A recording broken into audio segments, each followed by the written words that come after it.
합독하겠습니다.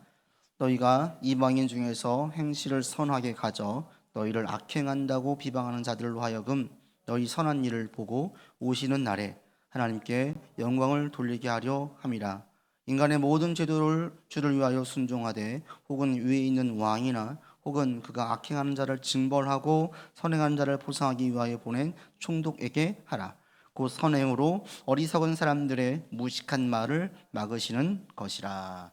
아멘. 우리가 교회를 이전하고 드려진 예배가 세 번째죠.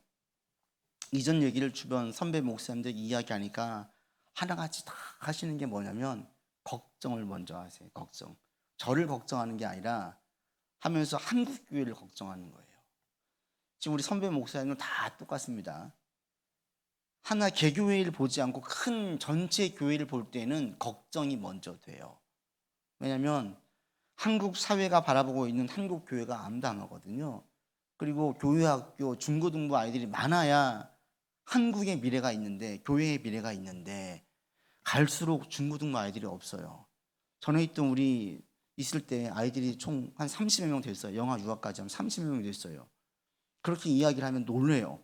무슨 중형교회야? 바꿔 말하면 중형교회에서 아이들이 없는 거예요. 이것은 뭡니까? 앞으로 향후 그들이 컸을 때 청년 되어지고 장년 되어졌을 때 15년, 20년 뒤에 한국은 너무 심각하다는 거죠. 한국 교회가. 그런데 코로나 상황이 이게 불을 질러버렸어요. 더. 그래서 지금 이분들이 다 우리가 지금 걱정하면서 이 시기를 잘 극복하지 않으면, 잘 회복하지 않으면 이제 우리는 정말 이 마이너가 되는 거예요. 기독교는 더 이상 이 메인 종교가 되어서 세상에 영향을 끼치는 것이 아니라 그냥 소수 종교로 전락할 수밖에 없다라는 거죠. 이미 그렇게 부정적인 생각을 가지고 있는 목사님들이 계세요.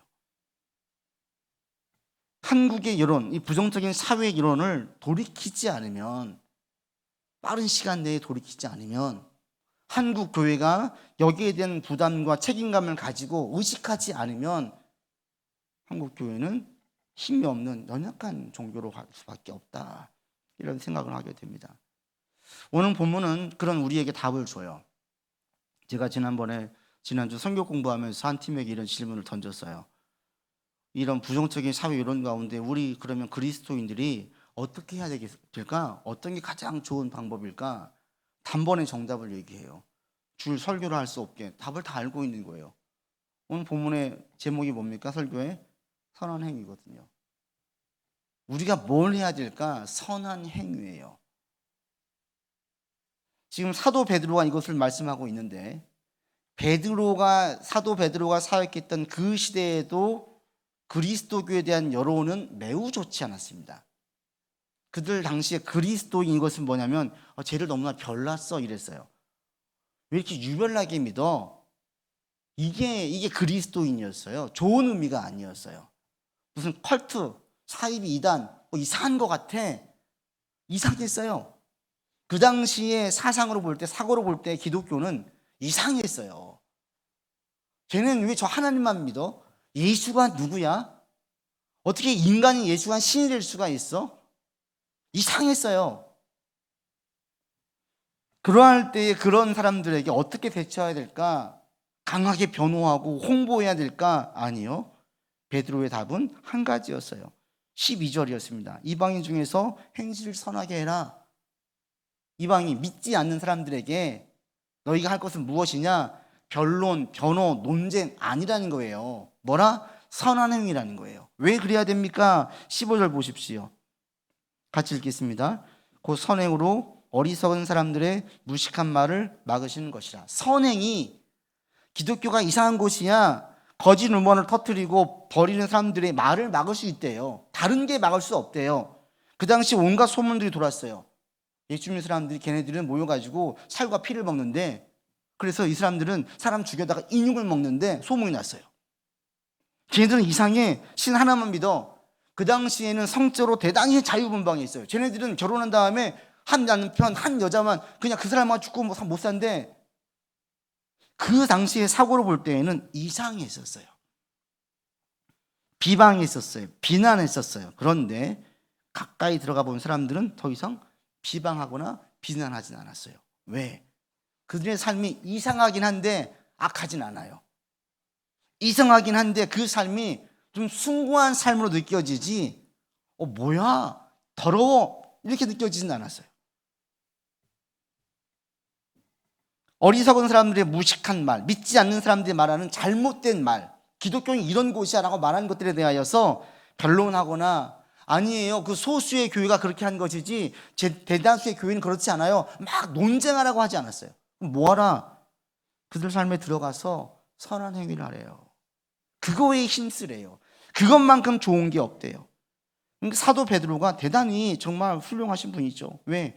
믿지 않는 사람들을 제대로 이해하고 있는 거예요. 믿지 않는 사람들은 종교를 뭘로, 좋은 종교, 안 좋은 종교를 뭘로 기준 삼아요? 믿지 않는 사람들은 그들의 열심, 그들의 막 뜨거운 기도 아니에요. 뭘로 가지고 해요? 행위 가지고 해요, 행위. 믿지 않는 사람들에게 좋은 종교는, 선한 일을 많이 하는 종교는 좋은 종교라고 해요. 믿지 않는 사람들 기준에서는 쟤들이 모이는데 이상한 짓 하면 무슨 얘기를 하지, 저는 나쁜 종교야, 가까이 하지 마로 돼요. 사도 베드로가 이것을 알고 있었어요. 그래서 그들 가운데에 선한 행위에 힘쓰라고 했어요. 제가 지난번에 그런 데 말씀드렸습니다. 선한 행위는 믿음과 직결되지 않습니다. 행실이 선한 사람이 믿음이 좋은 것이 아닙니다. 말씀드렸어요. 저도 어릴 땐 잘못 알았던 것이 착한 게 믿음 좋은 줄 알았어요. 착한 게 믿음 좋은 게 아니에요. 그런데 사도 베드로는 착하라고 얘기해요. 왜요? 믿지 않는 사람들 눈높이에 맞춰주는 거예요. 여러분들이 나의 행실 좋은 것이 믿음과 직결되는 것이 아니다 라고 분명히 이해하고 있다면, 여러분들은 이런 것을 아는 가운데 선행을 힘쓴다면 이건 좋은 겁니다. 가장 지혜로운 자예요. 성숙한 자예요. 선한 행위를 한 사람이 믿음이 좋은 것은 아니에요. 그러나 성숙한 사람일수록 선한 행위를 힘씁니다. 누구를 위해서? 다른 사람들을 위해서. 다른 사람들을 주님께로 인도하기 위해서 선한 행위에 힘을 써요. 선한 행위가 믿음과는 아무 상관이 없어요. 1차적으로는 크게 상관이 없어요. 믿음이라는 것은 하나님에 대한 신뢰인데 행실을 착하게 하는 것이 하나님의 신뢰와 크게 연관이 없어요. 그런데 믿음이 좋은 사람들은 다른 사람들, 믿지 않는 사람들 눈높이에 맞춰서 착하게, 선하게, 옳게 살려고 해요. 본문에 보시면 선하게 하라는 것은 이 원어의 뜻을 보면 바르게, 처신을 올바르게, 이런 뜻이에요. 너희가 어디에 있든지 처신을 올바르게 하라는 거예요. 여러분들 그리스도인이라면 어디에 갈 때 처신이도 올바르셔야 돼요. 사리 분별하셔가지고 거기에 맞게 합당하게 행동을 하셔야 돼요. 아, 싫어, 난 그렇게 안 할래. 그러면 여러분 그것은 성숙한 자의 모습이 아니에요. 어린아이도 똑같지 않습니까? 어린아이들은 신앙이 없을 때 철이 들기 전에는 자기밖에 모르잖아요. 철 들면 부모님 배려하고 또 자기 형제들 배려하죠. 신앙이 똑같아요. 신앙이 성숙한 사람들은 자기 입맛에 맞게 하잖아요. 바울이 그러잖아요. 나 고기 먹지 않겠다. 왜요? 고기를 먹는 게 믿음과는 아무 상관이 없어요. 자기 신앙이 양심이 걸림이 되지 않아요. 그런데 이런 자기를 보고 연약한 자들의 믿음이 무너질까 봐 시험에 드니 시험거리를 두지 않겠다라는 거예요. 그래서 안 먹겠대요. 성숙한 자는 자기를 보지 않아요. 다른 사람들이 하나님 더 잘 믿게 할 수 있는 통로로 자기가 사용되어지기를 원해요. 그래서 선한 행위를 강조하는 거예요. 여러분도 마찬가지입니다. 오늘날 우리가 힘쓸 게 뭐예요? 그리스도인들이 세상에서 복음 증거하는 것, 예수 믿어서 얘기하는 것 할 수도 있어요. 그러나 정말 중요한 게 뭐예요? 지금 가장 중요한 건 선한 행위를 힘쓰는 거예요. 이것을 보고 사람들이 와요. 엊그제도 공부할 때 얘기하는 거예요. 자기가 예수 믿는 것을 자기가 혹시 교회 욕되게 할까 봐 얘기 안 한대요. 그럴 수 있죠.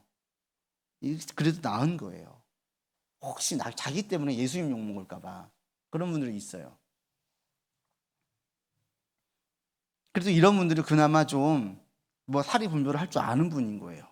그런데 간혹 이렇지 않고 자기의 삶이 부도덕하고 대단히 이기적이고 무리하게 행동하면서 교회 다니는 것을 자랑하는 분들이 있어요.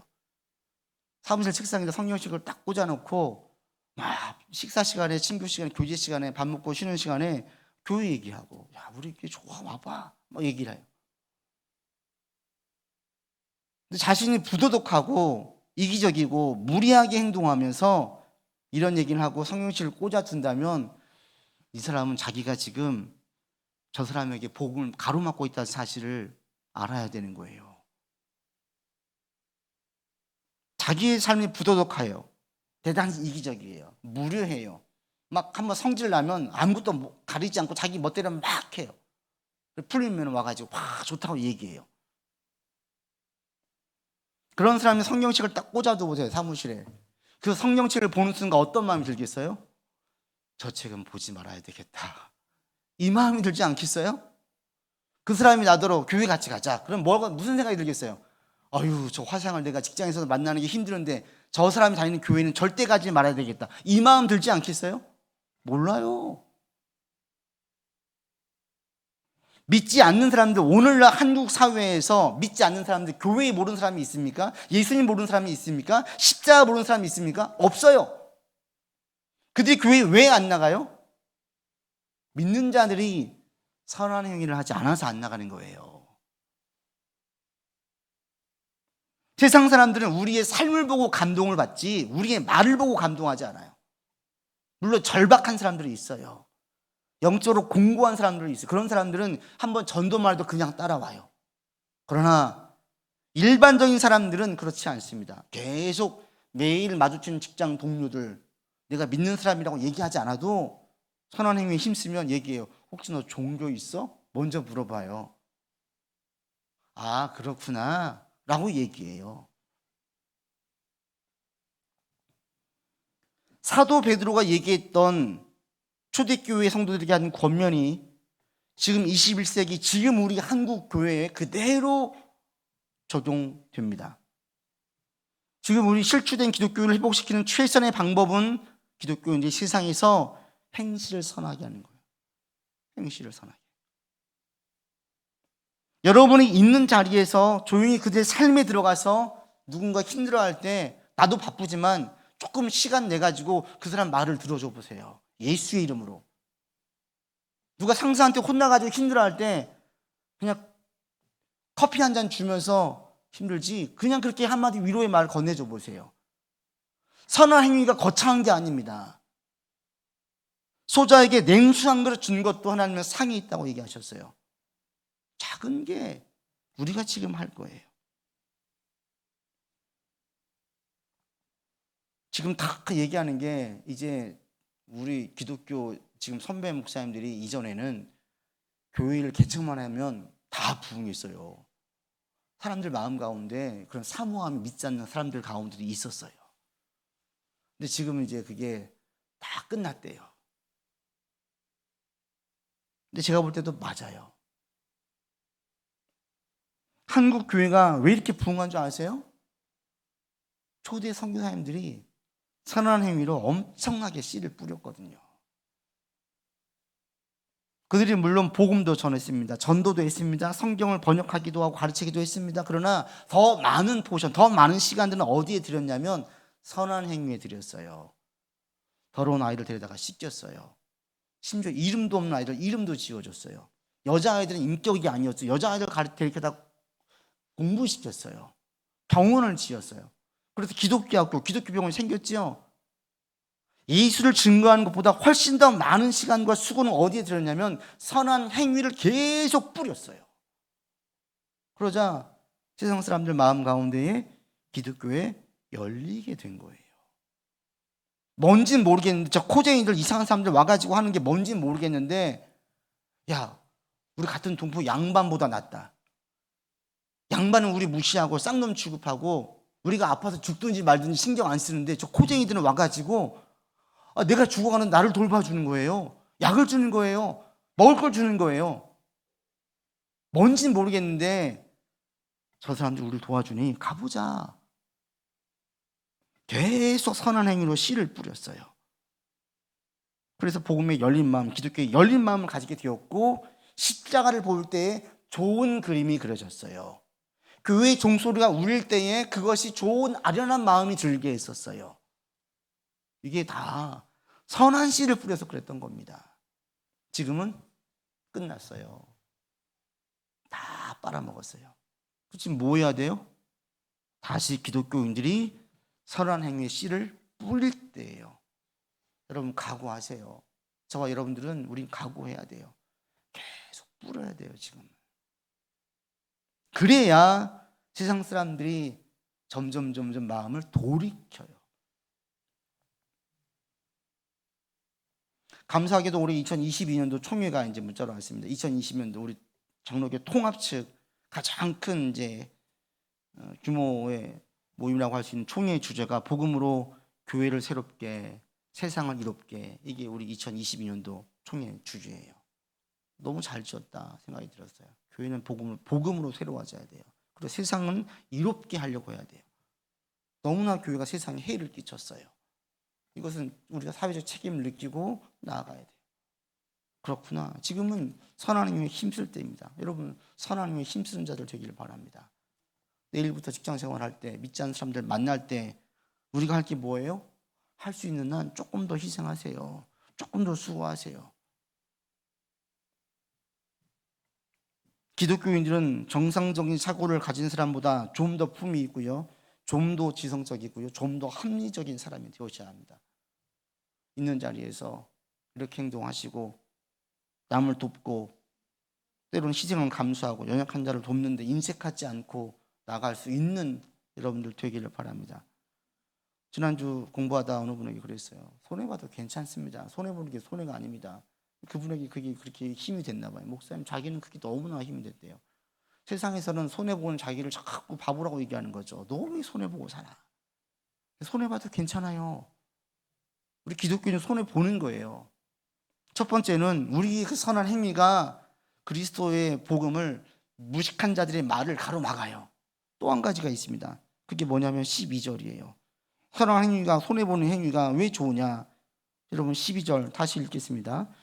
너희가 이방인 중에서 행실을 선하게 가져 너희를 악행한다고 비방하는 자들로 하여금 너희의 선한 일을 보고 오시는 날에 하나님께 영광을 돌리게 하려 합니다. 선한 행위가 하나님께 영광을 돌리게 만들어요.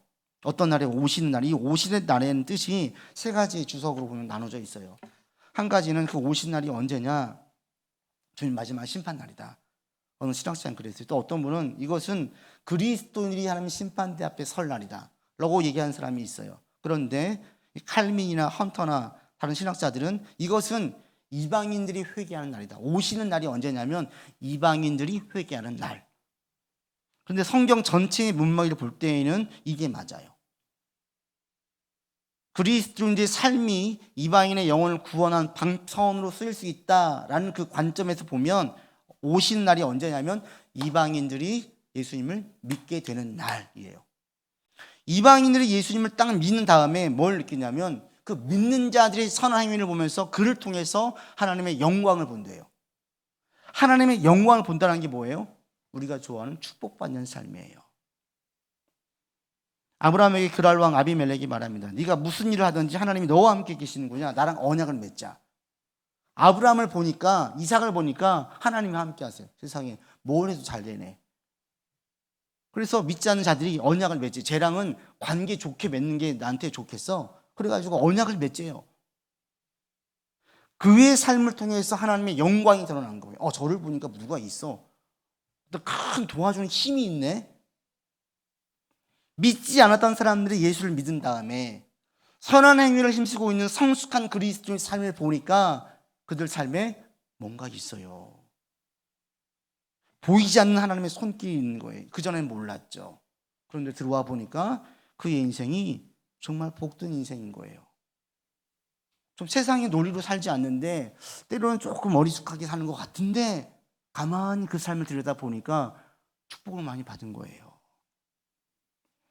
제가 인생을 이렇게 보니 인생도 크게 세 부류의 인생이 있는 것 같습니다. 뭘 막 하는데 늘 뭐가 안 되는 인생이 있어요. 계속 손해보는 인생. 움켜쥐고 온갖 머리를 써서 싸매고 했는데 결과는 항상 안 좋은 분들. 잔머리가 엄청 쓰는데 이게 안 좋은 분들. 그게 그 하나님 만나기 전에 야곱이었어요. 그 어린 것이 어릴 때부터 이 잔머리를 얼마나 굴렸든지 산 갔다 온 형에 대해서 이 배고플 것을 속셈을 해가지고 팥죽을 끓여 놓잖아요. 그리고 단순한 형, 장자권에 대한 생각이 없는 그 형을 속이는 거죠. 이거는 도장 하나 찍어봐 같은 거예요. 팥죽 주면서 장자권 나한테 팔라고. 장자는 나중에 아버님이 재산 2배로 상속받는데 그 어린 나이에 잔머리가 잘 들어갔어요, 야곱이.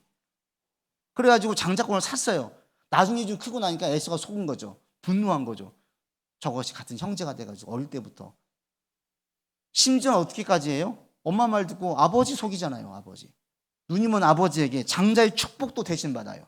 장자권을 빼앗았는데 장자의 축복까지 아버지에게 받아 에서가 열이 받아가지고 죽이려고 하니까 도망치죠. 야곱은 자기 딴에 온갖 머리를 써가지고 최대한 많은 것을 얻으려고 했어요. 그런데 어떻게 돼요? 에서가 죽이려고 하니까 그냥 야반도주해요. 빈 털털이로 깡통 찼어요. 그게 야곱이었어요.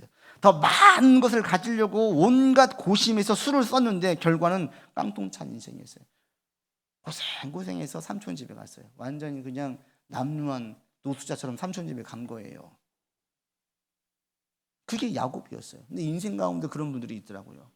저는 어떤 분에게 들은 얘기예요. 고액 연봉을 받는 직장 생활 하고 있는 분에게 어느 분이 얘기한 거죠. 이 사업 인수하라고. 이거 큰 돈 번다고. 근데 들어보니까 솔깃한 거예요. 인수했어요. 잘 다니는 직장 관뒀어요. 다 쏟아부었어요. 퇴직금까지. 이거 큰 건 하나만 건져내면 큰 돈 번다고. 그러고 보니까 마진도 그렇고 큰 건 하나만 건지면 되겠는 거예요. 막상 뛰어드니까 큰 건이 건져져요? 안 건져지는 거예요. 사업도 영업을 해야 되죠. 이분은 이쪽 방면의 일을 한 번도 해본 적이 없는 분이에요. 그냥 큰 돈 벌 수 있다는 말에 그냥 혹해가지고 다 정리하고 했는데 완전히 망해버렸어요. 그리고 그 구조에서 나올 수가 없는 거예요. 이런 분들이 있어요. 그때 뭔가에 씌워가지고 내가 애를 썼는데 그 모든 수고가 물거품이 되어서 쪽방에서 근근하고 있는 분들, 우리 주변에 이러면 보십시오. 이런 분들 얼마나 많은지. 늘 손해보는 인생이 있어요. 그런가 하면 수고한 만큼 받는 인생이 있죠. 가만 보니까 이것도 힘들더라고요. 똑같이 8시간 수고했는데 똑같은 월급을 받습니까? 너무 차이가 큰 거예요. 가만 보니 수고한 만큼 받는 것도 복인 거예요. 수고한 만큼 받는 것도. 수고한 만큼 받기 어려운 우리가 사회 속에 살고 있습니다. 그러니 빈부 격차가 커질수록 적은 사람들은 더 분노하죠. 내가 수고하지 않은 게 아니에요. 노력하지 않은 게 아니에요. 그런데 누구는 50억 받았어요. 말이 돼요? 아무리 무슨 변호를 해도 이건 말이 안 되는 거예요. 너무나 지금 이 젊은 사람들의 상황을 너무 모르는 얘기죠. 또 한 가지 인생은 수고한 것 이상을 받는 인생이 있어요. 수고한 것 이상을 받는 부류는 2가지가 있습니다. 사기, 편법, 악한 짓을 서슴지 않아가지고 큰 돈 버는 사람들 있죠. 또 하나는 하나님의 복을 받아가지고 수고한 것 이상을 받는 인생이 있어요. 이 수고한 것 이상 받는다는 것은 꼭 돈으로만 보지 마세요.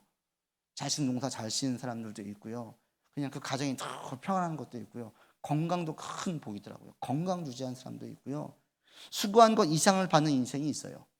이게 지금 누구가 성경에 보면 똑같은 게 사기, 편법, 악한 짓을 서슴지 않아서 큰 부자가 된 게 야곱의 삼촌이 라반의 인생이고요. 하나님을 믿어가지고 큰 복을 받는 게 야곱의 인생이었어요.